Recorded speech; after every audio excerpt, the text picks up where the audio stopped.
Hi, today for my Omni presentation, I will be speaking about virtual reality therapy and new advancement to exposure therapy.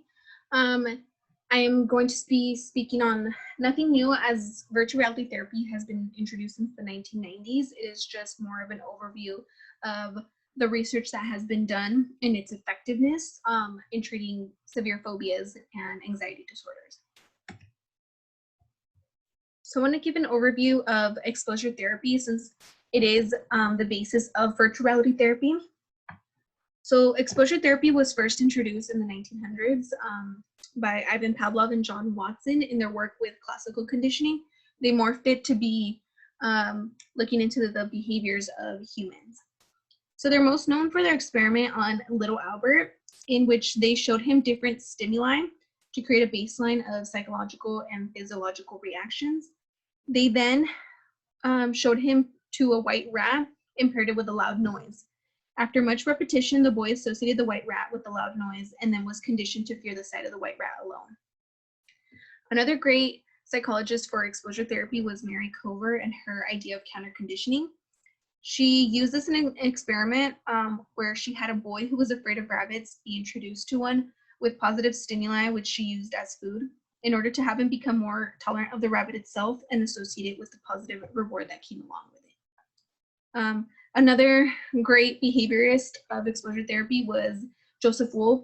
He came up with the main theory of systematic desensitization, which is now used as a treatment for exposure therapy. It's basically, he said that people needed to be treated and exposed to their stimuli and their triggers in levels until they eradicated the reaction altogether. So here I put more information on exposure therapy.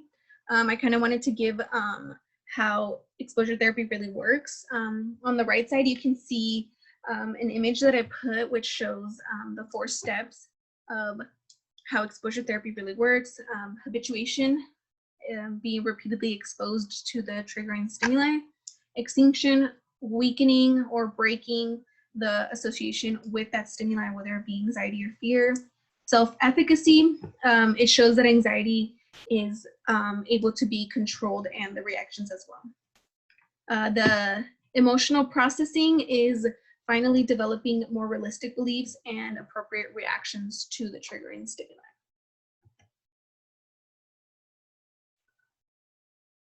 So in this animation, I kind of wanted to give an overview of what I will be talking about in this presentation, from what it's being used on now, such as PTSD and other medical disorders, kind of the statistics of how anxiety and fear are decreasing with VR, and then just the other different areas that it is being used in besides psychology.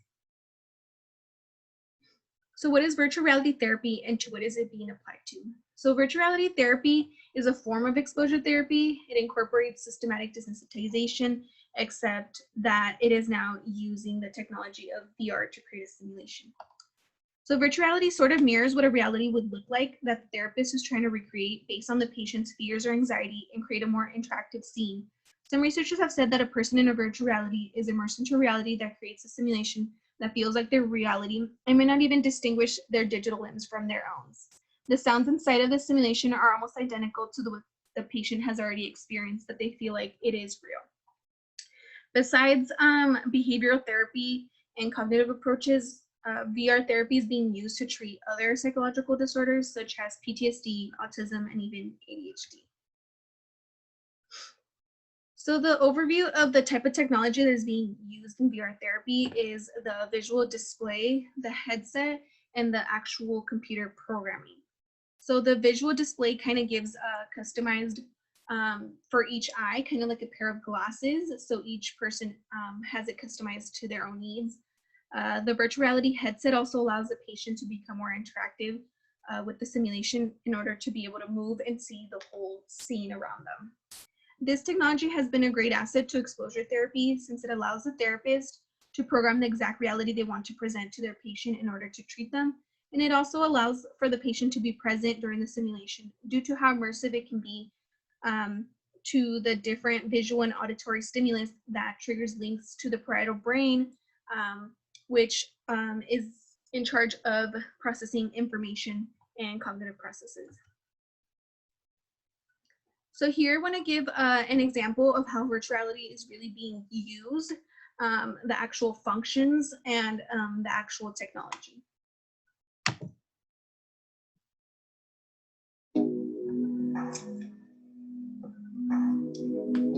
The program is pretty new at CAPS. It is a virtual reality program, and we're using this technology with students to help them with their fears. A lot of those fears could be related to fear of flying, fear of public speaking, fear of spiders, different scenarios in which evoke a lot of anxiety for individuals.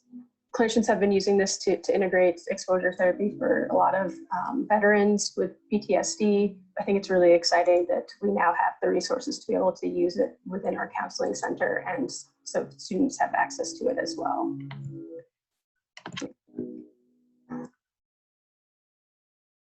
I want to continue with the benefits of VR therapy that I found through my research. One of the most important benefits is the ability for VR programming to be customized for each individual and their own fears. So it allows the patient to fully develop coping skills for their own needs. It also gives the benefit to the patient that they are not in an unsafe environment that they are being exposed to, as they are in a control room and it's just a simulation. They also have the opportunity to use VR therapy as a drug-free method of therapy, which for some people it is a better alternative. And lastly, one of the great benefits as well of VR therapy is that it is highly interactive. So it allows for reactions to be more genuine and accurate. Here I will give an example of a simulation that is being used for PTSD.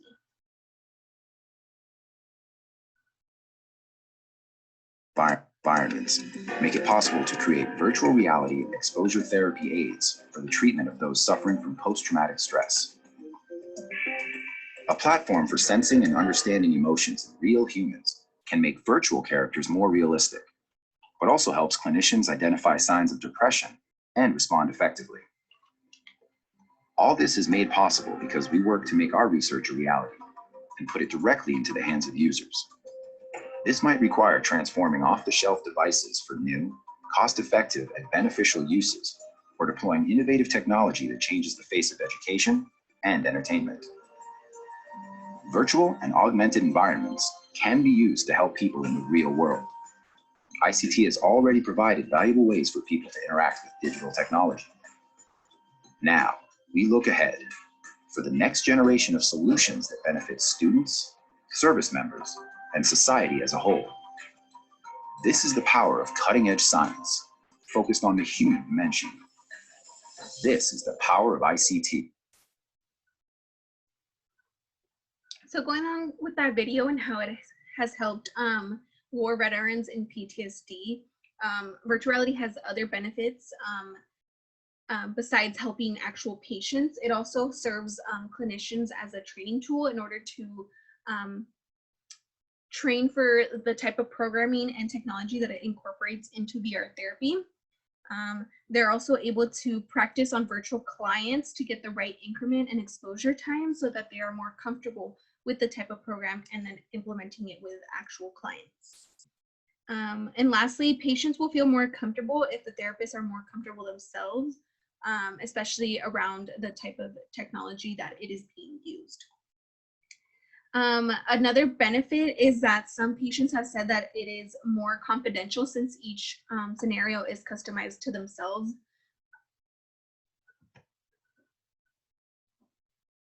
Here I want to show a video that shows a study that I found that kind of gives an overview of the effectiveness of VR therapy.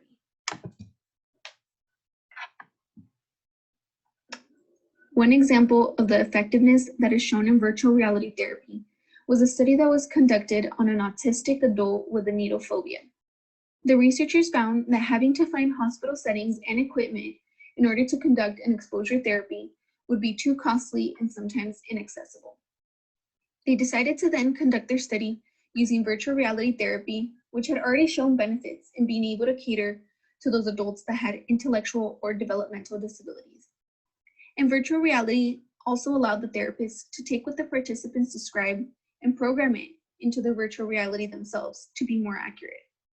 The results after the researchers made sure to control extraneous variables and create a baseline for psychological and physiological responses were that the participant showed signs of avoidance behavior in the first few trials, as he was still very fearful of a nurse even approaching him in the simulation with a tourniquet. But then, after reinforcement from the researcher and therapist, he was able to then go on to successfully complete 11 out of the 14 trials the study consisted of. After the success of virtual reality therapy simulation of a blood drawn, the participant then was able to go and have a real blood draw with a nurse and not show any avoidance behavior, even when presented with a new nurse and having his blood drawn on the other arm that was not used in the virtual reality study. So this experiment and graph not only shows how effective the therapy is, but also how it can help in other situations, such as medical procedures like the one I explained, especially when these irrational fears and inappropriate reactions could cause harm not only to the patient, but others as well, such as the nurse in this situation. Another study done that showed the effectiveness of VR therapy was the one done by psychologist Barbara Rothbaum from Emory University. She used the VR program to study height-phobic patients and put them in simulations such as on bridges. This resulted in 10 participants showing substantial decrease in their fear of heights. When she then tested this type of program with social anxiety patients, after using VR therapy, it was shown that they dropped around 33 points on an anxiety scale compared to the control group that they had of traditional methods of therapy, who only went down around 19 points.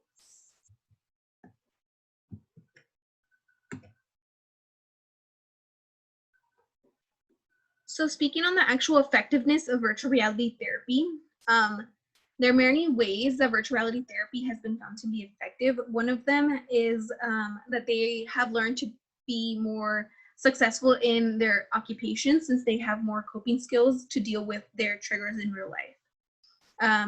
Just like I stated before, their coping skills are able to be increased and they're able to use it besides in therapy. The symptoms of PTSD also reduce significantly after using virtual reality therapy, as the other video that I showed previously. VR therapy has been shown to be just as effective as a combination of drug therapy and VR therapy together. As technology advances and you create more cost-efficient technology, VR therapy will be more available and it will be able to be more effective in reaching other patients. So some of the drawbacks that I found were that it could be inaccessible to some people who have disabilities, such as being hard of hearing, immobile, or blind. Also, how some people can show avoidant behavior, so they omit important parts of their triggers or trauma, which is important to be able to create a simulation that their therapist can basically kind of create an almost identical situation. And obviously, if they do not describe to the fullest detail that they can, the patient might not have the same effective treatment. The issue with disability issues have been addressed, and there are some companies such as Samsung that created an app, Relumino, which has been trying to deal with distorted images that were difficult for people with vision issues to be able to use VR therapy. And with this new program that they corrected, they were able to help clear up those distorted images for them so they could use the VR therapy. There are some other type of companies that are now being creating different types of programs to fit with different types of people and their needs, such as the companies Mimers and Sias. So virtual reality beyond therapy treatment of phobias. Besides the treatment of severe phobias, VR therapy has been used to research human behavior and their reactions. It has also been used to treat body dysmorphia and OCD.